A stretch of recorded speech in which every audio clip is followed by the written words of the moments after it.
আমাদের এই উপমহাদেশ বারবার স্বাধীন হয়েছে।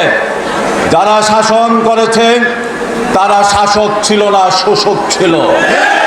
৭১ সনে আমরা রক্ত দিয়ে, মান দিয়ে, ইজ্জত দিয়ে, মা বোনের ত্যাগ তিতিক্ষা, লাখো শহীদের রক্তের বিনিময়ে আমরা স্বাধীনতা অর্জন করেছে। ৫৩ বছর অতিবাহিত হতে চলেছে।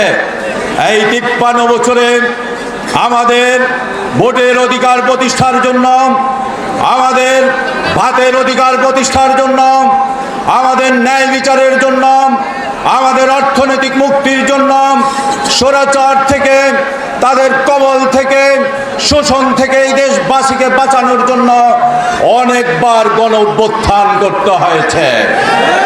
এই ৫৩ বছরে যারা শাসন করেছে আমাদের ভোটের অধিকার শেষ করে দিয়েছে।